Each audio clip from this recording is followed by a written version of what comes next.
ESPN 94.1 FM and AM 930 present The Drive. Welcome in to the Monday edition of The Drive on ESPN 94.1 and AM 930. They have parked us today. We are parked for The Drive here at Pullman Square. Later on this evening, the Huntington Highlanders, your reigning and soon-to-be defending state champions in Class AAA football, will make their way to the staging area of Pullman Square to be honored by city officials. And, of course, you're welcome to come down. It begins at 6 o'clock, and I'll be here. Your master of ceremonies, Jason Toy, is here as well. How'd you get that job? I have no idea. They called me up and said, hey, can you do this? I'm like, all right, no problem. Okay, let's do it. Let's do it. Jason, go have some fun with Billy Seals. Yeah, he's just still excited. Yeah. I mean, he's loving life right now. I mean, this is everything he wanted. He wanted to bring a championship to Huntington, and he built a program. He didn't do it by a flash in the pan. This wasn't, okay, we're going to do it, and we're going to take shortcuts. Mm-hmm. He built a program. This is a contender every single year now, thanks to Billy Seals. Well, he built, it's the old adage, you build it and they will come. He built it, they came, because you got to go back to when Billy got here. Oh, it's terrible. Yeah, you had apathy, small numbers, wasn't enthusiasm. The city or the region wasn't involved with it, and Billy has built that up, and that's what's pretty special indeed. And we were talking around the station the other morning and I look at it this way: when you combine Huntington, Spring Valley, Cabell Midland on the West Virginia side of things here, we've got some great coaches that have built long-term legacies here for these programs, which is great. That's what you want to see, and Huntington finally has theirs. And I say that, and I'm not shunning anybody. Like, I think Melvin Cunningham's doing a heck of a job at Fairland, building the program up over there. Chesapeake is doing the same thing. Ironton, we just saw. Yeah, we can never forget Ironton. And then, you look down in Kentucky, too, with some of the great play. I mean, we got a great region when it comes to high school football, especially the coaches. It's underrated. Plus, we're seeing more of an effort now to get these players noticed. There's better recruiting in this area. We have several individuals who have D1 aspirations, and rightfully so. Oh, yeah. And so it's a better football area. I think it's because, as you mentioned, you have coaches that are doing it right. We are developing talent.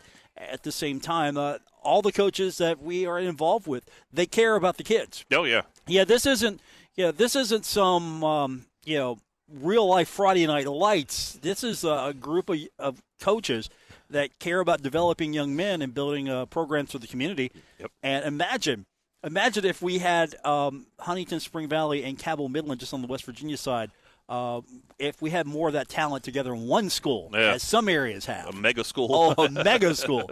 That's not going to happen, though. Yeah. We've done the consolidation now here because Huntington High, of course, part of Huntington East and Huntington High. Mm-hmm.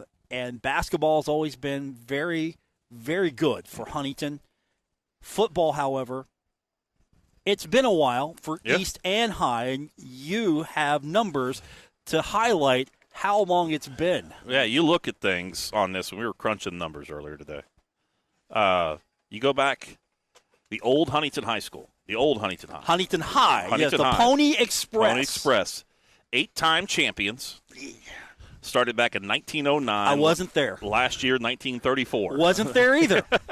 Was not there for those. So 1909, 12, 17, 22, 23, 28, 30, and 34. So those are the 8 championships for the old Huntington High School.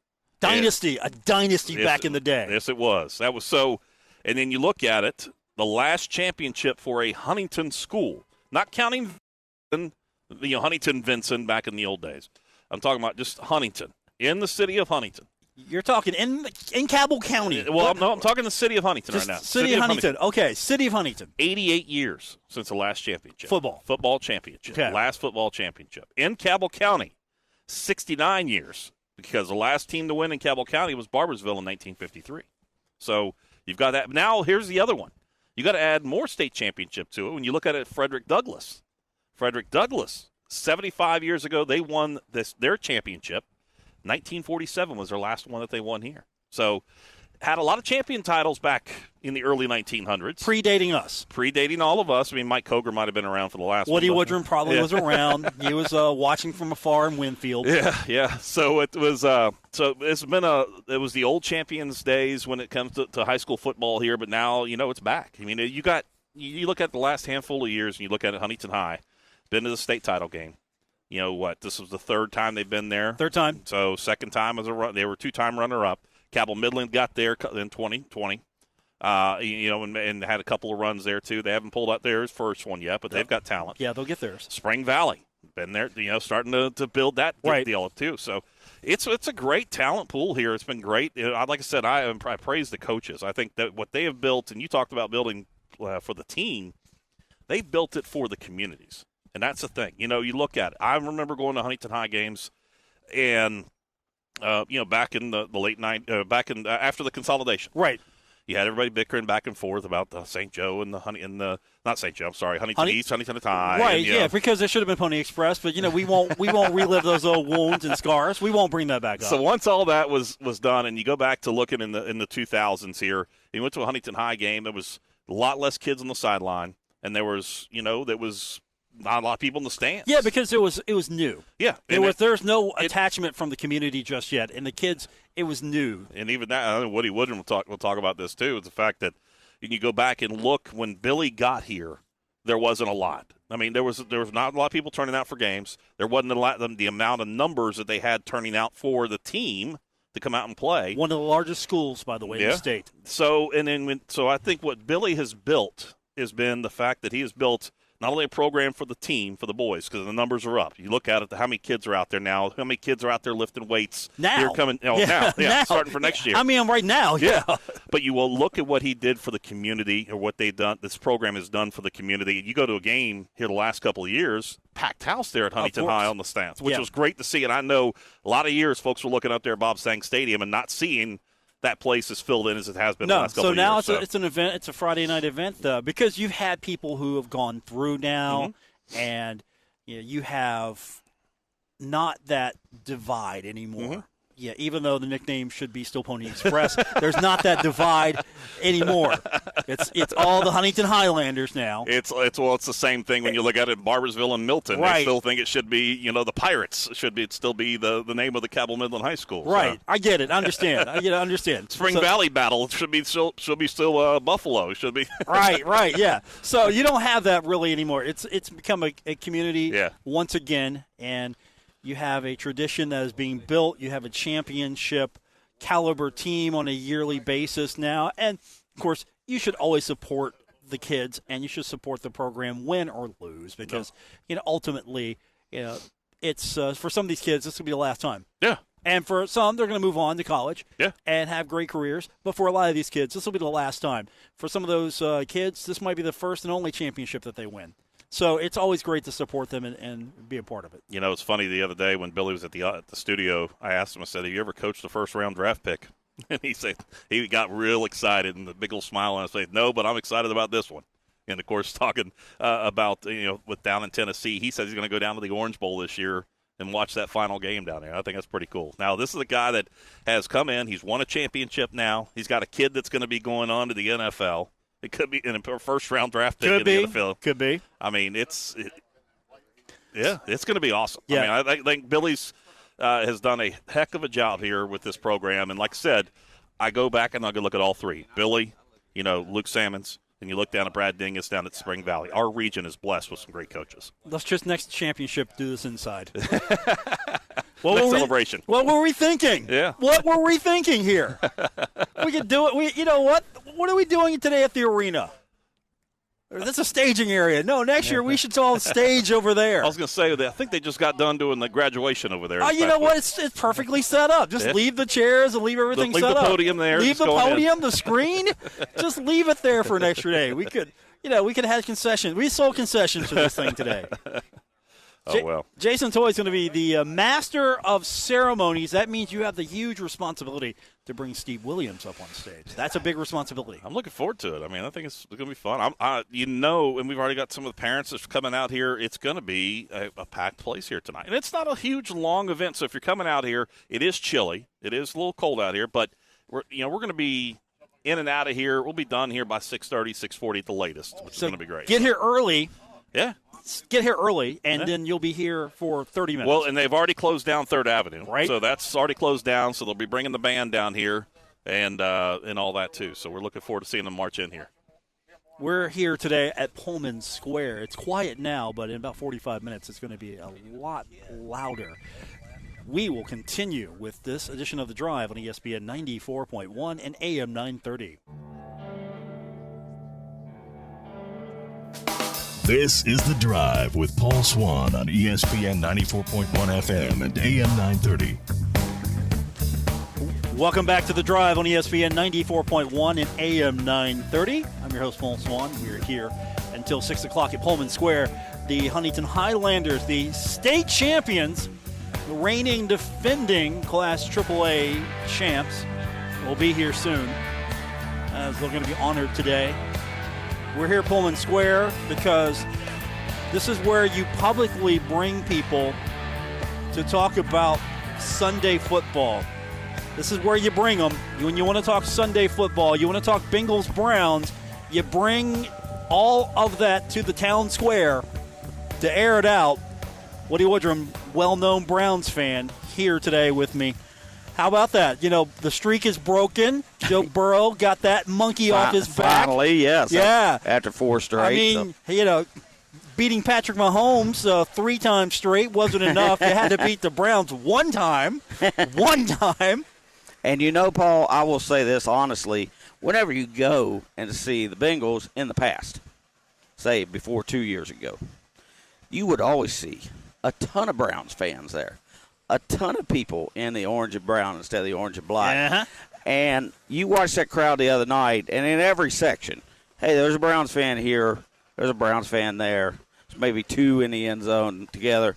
But they were pretty spread out. There weren't a lot of tickets available, and the Bengal fans have finally gotten behind that program big time. And have you seen the ticket prices? You seen the ticket prices? I mean, come on. I know. Let's be honest. You got to take out a small loan to begin with to get those tickets. You got to be a nut to be an NFL ticket holder to begin with. Yeah, you do. Those outfits they come with, they truly believe the team wins or loses because you wear a Bengal striped suit, because you wear shoulder pads and a cat's head. I mean, there's just – and the Browns fans, they're even worse in the dog pound. So, yeah, I mean, NFL fans take it to a whole nother level. They talk about college football and rivalries and all that. No. I mean, they're in their towns, that's why I confuse people because That's an understatement. I'm a Browns fan. Yes, but you I'm are. a Cincinnati Reds fan. Yeah, go figure. How's that work? It doesn't. If you grew up in Charleston like I did, yeah, okay, then you would have had the Browns on every single week that they played because Art Modell had a national TV contract for the Browns. So home or away, we saw the Brownies play. And the same thing, the Reds were on about 70 or 80 games a year on WSAZ. So I grew up with the Reds on the radio in Charleston and on TV. Grew up with the Browns on every single Sunday in my youth. And everybody except my best friend across the street, who was a Dallas Cowboys fan. Why? Everybody on the west side was Cleveland Browns fan. Well, that's just my boy Mikey. I gotcha. Okay, Tim Stevens, are you a Browns fan or a Bengals fan? Actually, I grew up a Raiders fan. Okay, so which was a great idea in 1975. I should turn this microphone back down. Tim Stevens, HC Media, has wandered over here. Are you still a Raiders fan? Yeah, Raiders and Reds. Like I said, that was a great idea when I was a kid. Now, not so much. So, man, can I get a Bengals fan on this show? Can I get one?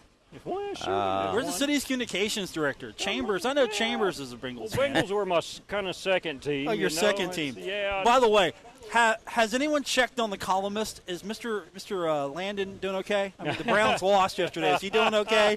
He's used to it. The only thing I appreciated about that game was, over? 2 things. WOWK actually carried it instead of the Ravens and the Steelers. Very smart. With those decisions coming out of Morgantown sometimes, we don't see the right game. No. I've been assured by Storm Tracker 13 meteorologist Spencer Atkins that is totally the NFL that's determining that. Totally. Yeah.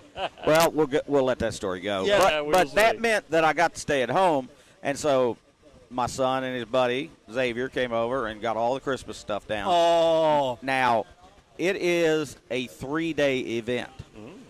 By the time you decorate the inside, and then you work your way to the outside. And last night, or after the Browns lost, I steamed through 5 hours of completing the outdoors. Now, my knee hurts like I've been jogging one-legged on AstroTurf right now.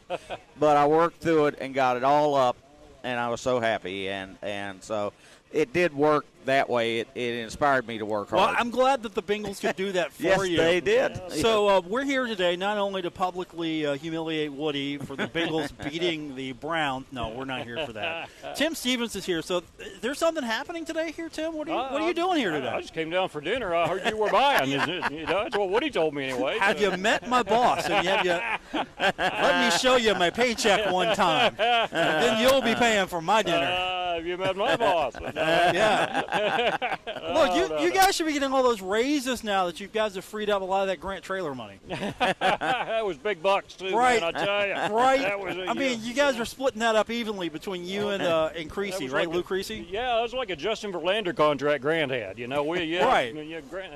Luke and I should really be in big money now. I'm just saying, the prices of the newspaper should go down now that you don't have that major contract. That's right.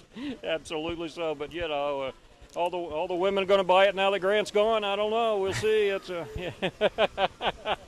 I've lost control. We're here today at Pullman Square. Paul Swann with you. I've got Woody Woodrum, who has seen the Highlanders all season long. Got Tim Stevens, who has covered high school football for a long time now. Long time. Where do you rate this Huntington High team on the annals of teams you've covered and seen? Oh, gosh. They're definitely a top 10 team. Now, do I count all the teams I've seen, like the Molars of the world, and Okay, we'll filter it then. Okay. If tri-state teams, of teams that are important to us in this region, and you don't count Moeller, so they're pretty good though. Right, they are pretty good. Yeah. Gosh, you got to have them top 5 and maybe top 3. I mean, Ironton had some really, really good teams that won state championships. So they were really good, and Huntington and East and Barbersville had some teams that were really good too, just didn't win state championships, But yeah, I'd rate Huntington, this team probably in the top 3.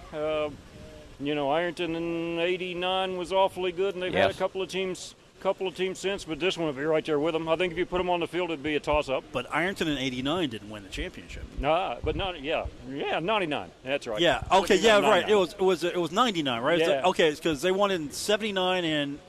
No, it was 89. It was 89. Okay, Campbell Memorial. Okay, yeah. 79. So I'm thinking of the '99 team. Okay, yeah, 99 didn't win it. And that was a great team too. Okay, so yeah, they were really good. That was really surprising. E1 Swan. Yeah, that might have been that team might have been better than either of the 2 state championship teams. Yeah. And in Kentucky we've had Raceland. Now it's class 6 or whatever it is. It's small football, but Don't tell them that. Nate McPeak got that thing rolling there, and they have carried on since he's moved on. And of course, he's having great success. He won a state championship a couple of weekends ago too. So he did. And Ashland in 1990 when they had Chris Hupp and Juan Thomas and Charlie Johnson and all those guys, that was a really good football team too. So Boyd County had some good teams. I know when Phil Ratliff was at Spring Valley, they had a couple guys who went to West Virginia and played. Yeah, they sure did. Wheelersburg won a state championship. They were really good. So there have been some darn good football teams in this area. So rate this championship. How important is this championship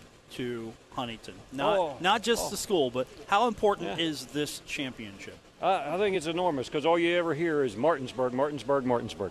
And now, the state title was on this end of the state in this city at a school that had never won one before. And Huntington's always been the city of champions, as Mayor Williams calls it. But Huntington had never won one in football. Now they get to put up one of those green and gold signs up on the hill alongside the tennis and girls basketball and boys basketball and wrestling and all that. They get to put up a football one now. That's huge. That's something that these guys will will never forget as long as they live. They can't take that away from them. You know, it's a very small senior class, only 10 guys, really 5 that are impact guys and making, playing every down and doing that kind of thing. But they have totally bought into what Billy Seals is preaching. And it got away from them last year.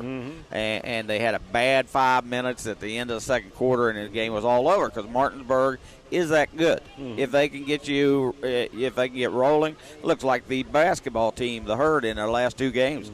They get rolling on teams. They're getting backdoor dunks. They're getting alley-oops, and they are absolutely running away. That's what Huntington did this year. And, I was going through their numbers, and this is like number 1 in points and number 1 in yards. And then you flip to the defensive side, and it's number 1 in points allowed. And, I think it's the defense that doesn't get talked enough about, and that's because Zaza Jackson, Wayne Harris, and Gavin Locko had a season for the ages. I think this team was like the 96 Herd. It was pretty good, and then it got a guy named Wayne Harris, and that kid is special at receiver. He just makes plays that you can't believe. He's the first 1,000-yard receiver in the history, going back to 96, of the new Huntington High. And I'll tell you, he's an incredible player. And Jackson had a big year. So did Gavin Locko, running over 1,000 yards and passing for 3,000 yards. And, those guys are going to get headlines. I mean, 2 of those 3 are coming back. Zah's still got 2 more seasons to play. Thankfully, we don't have a transfer portal in high school sports. Not yet. Got name, image, and likeness. No transfer portal. That's right. Yeah, we'll take that. That's right. It's probably coming. I wouldn't surprise me in the least.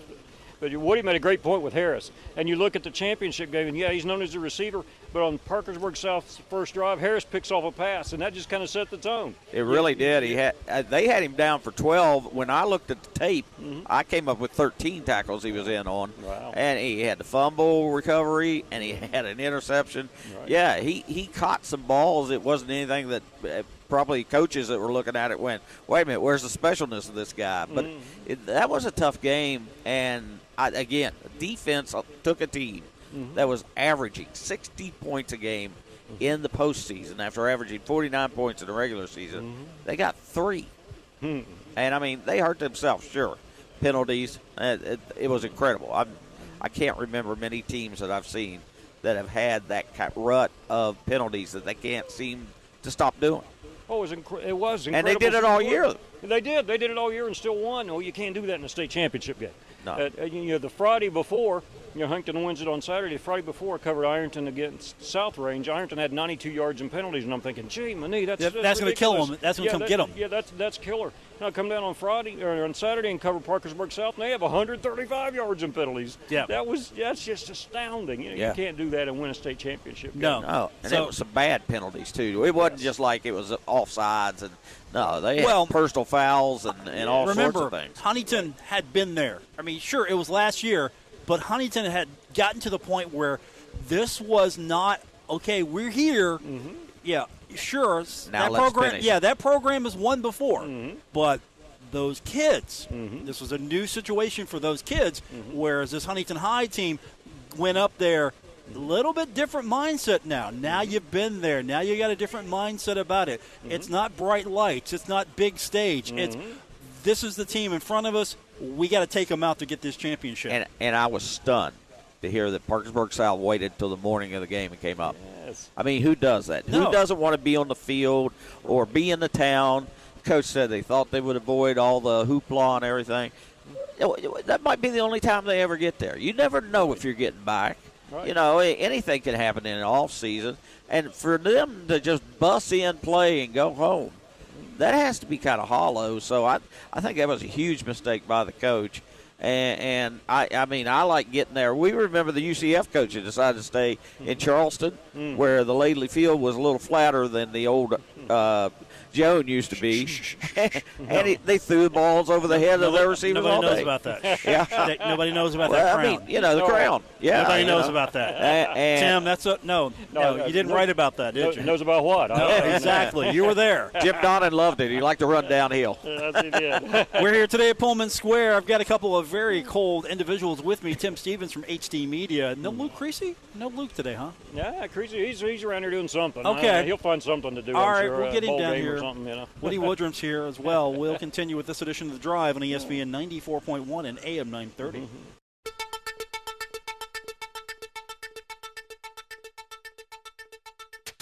This is The Drive with Paul Swann on ESPN 94.1 FM and AM 930. We're here today under the tent next to the big dog at Pullman Square. Welcome back. It's The Drive on ESPN 94.1 and AM 930. I'm your host, Paul Swann.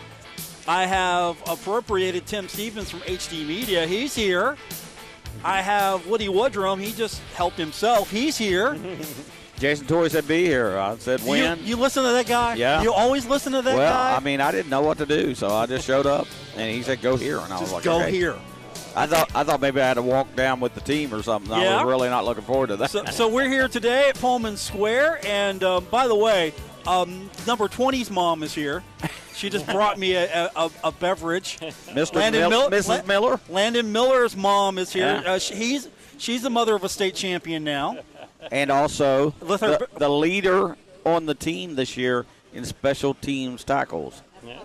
Yep. He takes it personal if he doesn't get the the punt returner, kick returner down. Yeah, see, I have to. Tim, you don't understand this since I don't want to make her mad. I have to make sure that Woody, mentions his name on the radio. You keep Mama happy. That's Keep the plan, I always. keep Mama happy at all times. And he's a fun kid to practice, too. He'll talk to you, joke with you a little bit. So, yeah, I like Landon. Good. Hey, you know what? He's coming back, by the way. Yes. He's coming back. That's what I say. Only 10 guys are gone. Yeah. Now, Locko's a huge loss. And you're losing a couple of very good linemen. Yeah. And really three, and Gavin Atkins, Jesse Atkins, not related. Wyatt Atkins is the one related to Jesse, and he is coming back. He started at left guard in this game, and then they moved Robbie to center, which I think is a perfect place for him to play. Now, he needs a little work on the snap. I couldn't believe that he, against Martinsburg and Parkersburg South, he had a few snaps that weren't very good, also in practice. When they took him 2 days before the Midland game and said, you're playing center, didn't have one missed snap the entire night against a team that was coming on every single play. And, so he's done a whale of a job there, and hopefully that will perk up some ears recruiting-wise to see, play left tackle and center. That's a pretty good combination. Tim, you've been covering area high school football for a long time now. That's polite for saying you're old and you've been around. 41 years I've been covering. That's very polite for saying you've been around a long time. I have indeed. How good is the talent now in this area? Is it just now being discovered? Has it always been this good, or has the talent in this area gotten better to the point now you have more Division I offers coming this way? Yeah, I think it has gotten better. Not that there haven't been great ones in the past. Sure, there've been a lot of D1 kids who have come out of here, but teams one are noticing this area more, and two, it's better. And that's just like with anything. The weight training is better now. The conditioning, kids eat right now, where maybe they didn't before. It's all year-round training, where that wasn't the case for so often.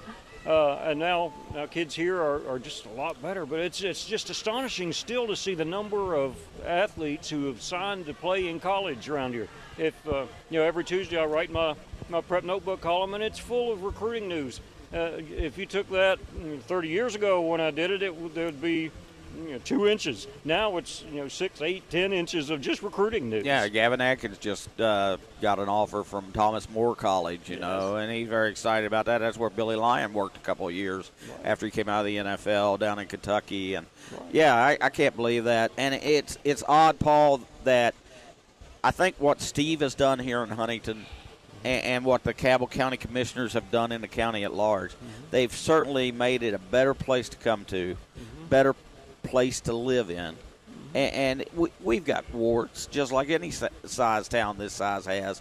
But, you look at the Kanawha Valley, and it's hard to believe what has happened to South Charleston and to Capital and to Riverside and to St. Albans. St. Albans never used to have championship talent, but they were scrappy. They played you hard. But all those chemical plants shutting down up and down the valley have really destroyed those towns and the Kanawha Valley area. I mean, they're kind of propped up by having the state government there, which is a lot of white-collar jobs.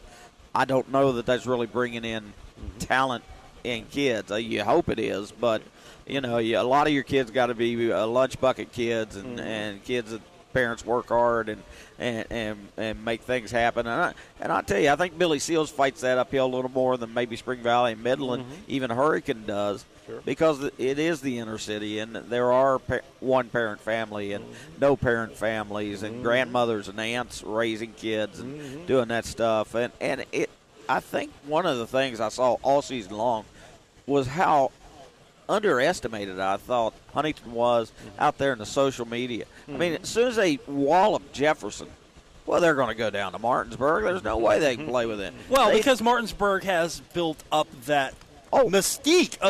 It's almost mythological just about because they've been so successful. But they've got a great program. But for the last 5 games, they can't beat Hurricane, no way. They can't beat Jefferson, no way.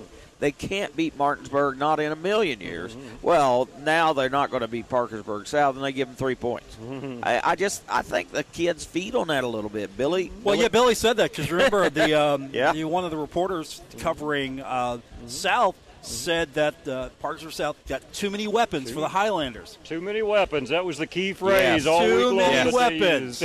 Too many weapons, and they shut them down. They took it personal. They did. They're probably mad that they gave up 3 points instead of pitching a shutout. They're probably mad about the 3. Yes. Yeah, because it wasn't like a 3 at the end where it's it was a 3 early and they had the early lead. Yeah. The fans were going crazy. I went, it's just 3-0. I mean, easy now. Really, it's been a phenomenal job Billy Seals has done out there. He has. What you said about Kanawha Valley, too. When East Bank and DuPont consolidated, I thought nobody else is ever going to win anything, No. But look, but now Riverside's not very good. Yes. How does it happen? And it's economics. Yeah, it's totally economics because you have less population now.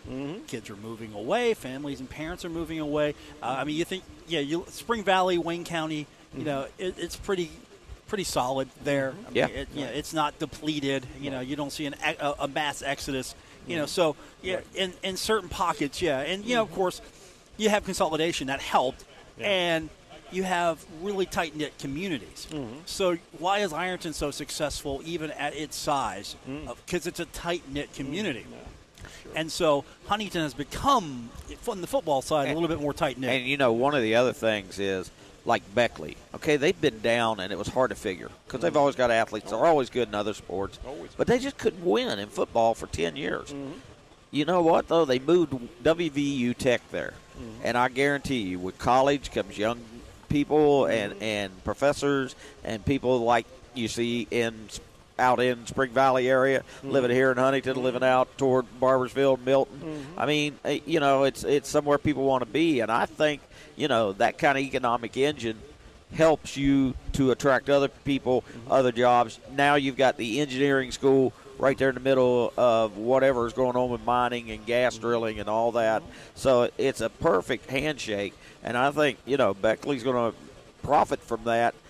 Montgomery is a ghost town. They could last person out could lock the door because there's hardly anything going on there now. Yeah, it is. You look at Portsmouth and you see a lot of the same thing that you see in the Kanawha Valley. And Portsmouth used to beat everybody and everything. They were great. They had athletes just on top of athletes. Their bench was better than most people's starters.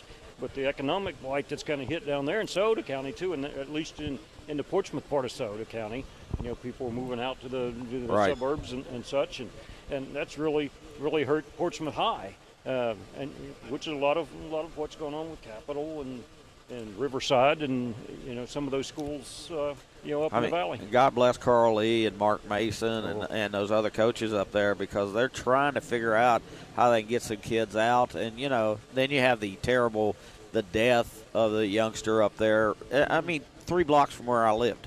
That's how close that was to me. Glenwood and Central was where we caught the bus to go downtown. And so, you know, it's just crazy that kind of stuff. And like I say, everybody has some of that stuff happening. Sure. But I think, you know, it's just very tough with a tough town going on. And get those kids a capital to go out to the school, and then they've got to stay late. You know, I know Huntington brings the TTA bus through there over the evening so they can get people down. Capital probably needs to look at that, too, to make sure kids can get home. Final segment coming up. Paul Swann with you. We got Tim Stevens. We've kidnapped him from the HD media side of things. Woody Woodrum, he's just here. More coming up. It's The Drive, ESPN 94.1 and AM 930. Hey, Tri-State, Sinners and Saints Bar is under new ownership. Stop on by and check out happy hour from 4 to 6 p.m. and other daily specials. If you're a sports fan, they have what you need from DirecTV Sunday Ticket and any college, MLB, and NBA games. And listen up. If you are a first responder, stop on by Sinners and Saints and check out the specials that they have for you. Sinners and Saints Bar, located at the River Place Plaza next to Fratelli's. Check them out on Facebook for weekly updates and specials. Sinners and Saints Bar, your home away from home. We're taking Paul Swann everywhere. Download or subscribe to The Drive with Paul Swann on Apple Podcasts, Spotify, or wherever you get your podcasts. It's our final segment today here at Pullman Square. Paul Swann, your host for today's edition of The Drive on ESPN 94.1 and AM 930. We've got from HD Media, Tim Stevens here to referee myself and Woody Woodrum. So you had to be here today because, you know, we would have just went on and on and on about Bengals and Browns. He would have brought up that Joe Burrow hadn't beaten them like 500 straight or something like that. Whatever it was. Yeah, 4 straight or something like that. And, I would have just, just tossed the table over at that point. Well, and it came to blows. So you're here reffing this. Hey, we still got 10 minutes. It's potential. My friends down at Bar None at 14th Street and 4th Avenue, that's where the Browns backers gather. And now we know where they're at. If the game's on locally, though, I can stay at the house. But last week, even some of them were very vocal about yelling at Deshaun Watson, and I'm going, really? The guy hadn't played a game in 2 years. And you thought he was going to come out here and Joe Namath it, just turn it around, 10 touchdown passes a game, and won't be any problem. Because the NFL's so easy. Yeah. Well, I mean, you get the Eagles, and then it's kind of hard to explain how somebody can come out of nowhere and play like they are. No. But by the way, unfortunately, the Steelers lost. Yeah, that's. I was actually rooting for this. I know you were. I'm rooting for the Steelers. You wanted first place. I did want first place. I was rooting for the Steelers. I could never bring Bengals, myself. Browns, and Raiders guy here. We're all against the Steelers. Yeah, usually. Right. I was a little sick to my sick to my stomach about that. Rooting for the Steelers. I'm not doing that. It's tough to root for those guys, isn't it? Yeah, I can't do that. So we're here. There are a lot of people gathering. Yes, because they're going to honor the Huntington Highlanders here in about the next 10 minutes, give or take. It's going to be about a 30-minute ceremony, give or take. I'll tell you what, the wrestling team, the basketball teams, they're making notes here. Parade downtown, yes, so we want to see a part of that. Indoors. It's really great, though. Yeah, indoors. I mean, the Thursday before they took off on Friday to go up there, Steve Williams was at practice and talked to him about how proud Huntington was of the team and all that. And then, out of nowhere, Danny Darricott is there. Kool-Aid Owens, of course, defensive secondary coach, helping Billy Seals out. And he invited Danny to come out there and talk about finishing and finishing the game. And, of course, I looked at him. I went, Lucky Charms. He's like, this guy knows me from a long time ago. Yeah, I remember they also had to take that box away from him. Remember that? That's right. Violation. Yeah, it's like, whoa, get that off the stage here. Yeah, he'd been tearing it up right now, wouldn't he? Yeah, wouldn't he now? Yeah, name, image, likeness, Lucky Charms. Born too early. He didn't make big bucks today. Yeah, but Danny was great with the kids. And, it's great to hear from kids, that look like you. And there's Danny Darricott, very successful, played in the NFL, played professional ball in other areas. And now he's helping out at Marshall and finishing up his academic stuff. And I think that's wonderful to come in there and talk to those kids. And they really, they were very, very much into it. And I was really surprised at, how Steve is completely different from Danny, but both of their messages were so important. We're proud of you. We're a town of champions. Steve is proud of saying, and he wants to put a parade on every single time anybody wins anything. Mm-hmm. And I think that enthusiasm is not going to go away. You know, we've got 2 more years of him here in the town, and you know, he's got a lot of work to do, and then he's got to decide where he's going to go. I hear there's a building up near the Capitol that's empty most of the time, and you know. Are you offering to be his campaign manager? I might be. I did shake his hand and tell him I might like to be involved. So, whatever he does. Okay, so how much money have you pledged to the campaign so far? Nothing yet Okay. because he hasn't announced. Yeah, okay. Oh, you're Yeah. waiting. I see. Yes. I was going to vote for Tim Stevens, but Yeah, I live in Ohio, but that's not necessarily against the rules now. yeah, So right, exactly. I was going to vote That's for so bad. I was going to vote for Tim Stevens, but Thank you. Yeah. Only in West Virginia could we have somebody just came from another state and put their name in, and Yeah. the day before the election they catch her. Yeah. Yeah, you know what? No. Come on over. Makes me glad I'm a sports writer and not in news, you know. Right, I right, don't exactly. need You any of know, that stuff. again, we're in the toy box section. Yeah, we're in the that's toy right. store of life here. Yes. This is important, but it's just for fun. There's right? a bunch of Yes. people who have told the journalism school, look, I didn't come here to be an investigative reporter. Right. I didn't come here to cover the student government. I want to cover football. I want to cover basketball. Exactly. I want to cover the herd. Yes. I'll cover intramurals if you like. But please don't ask me to go to any more honor sessions No. or anything because I don't want no part of that. My first beat at the Parthenon, I had the College of Business and Marshall women's basketball. I think I wrote like 4 College of Business stories and 100 on Judy Southard and the green women. gals, You know, right, yeah, Lady Hurd. Yeah, Karen Pelfrey got in the paper a whole lot. You know, By the way- Bob Alexander not so much. By the way, I hear there's a Cub reporter now in the women's basketball beat. Oh yeah, Yeah. That guy showed up the other day, green behind the ears, and covered a game. Didn't know what he was doing. Had to tell him where to go. Yeah, that's And right. tell him where the press room was. You know? Yeah, tell me He what the was press like, room was. It wasn't where it used to be. Yeah, So, right. Like what? I got to climb these stairs. Yeah, I got to go up here. Yeah, that's it. Make the old guy climb stairs. That's real good. Do we have table up there yet? No, Not yet? No, not yet. Okay. Not yet. But we'll get there. You know. So. Okay. Grant's going to smooth all that Right. out. Yeah. He'll That's take care of it, See, yeah. that's what we've done. We've installed one of our own at Marshall. That's it. We got a Yeah. bowl now. Yeah, we That's got a true. bowl now. That's true. Finally, we have one of our own in there. That's great. Yeah. That's great. No, I guess they got to him. No, they Oh, got to him. it was weird going in there and you know he's wearing Marshall gear and Right. he's bringing Tony Kemper into the press conference. Right, And, yeah. You know, we're looking at each other like, what's this? You know, because we worked together so long in the newsroom. So Yeah. it's fun. Yeah, and now he's got to help you now. Yeah, Yeah. that's right. That's right. That's a new experience, right? Yeah, where's he been the last 10 years? Oh, no, he's my buddy. He's my pal. I can pick on him, you know. So that it is odd, though, seeing him on the other side of the media. But I'm happy for him, you know. He'll do a good job there.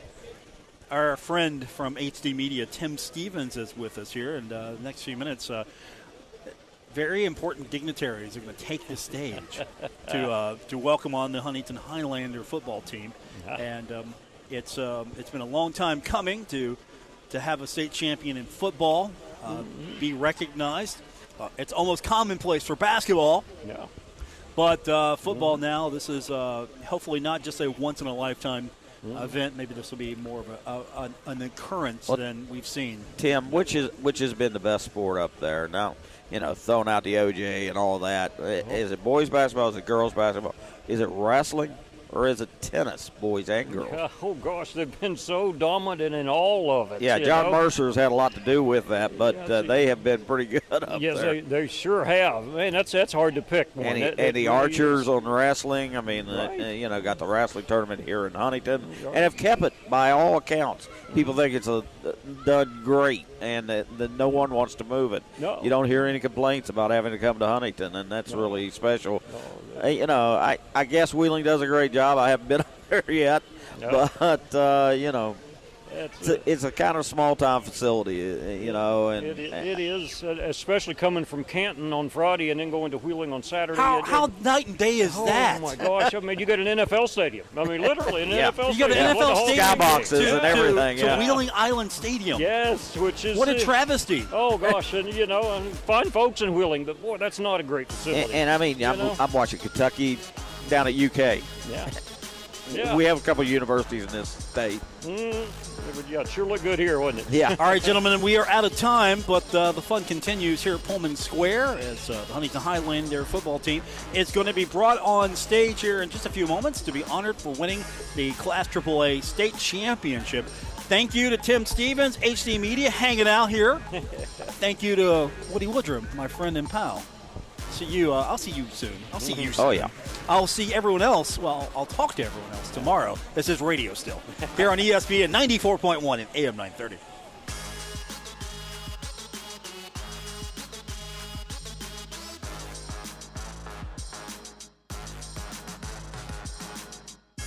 WRBC Huntington, W227BS Huntington, your flagship home of the Marshall Thundering Herd and The Drive with Paul Swann, ESPN 94.1 FM and AM 930. West Virginia Metro News.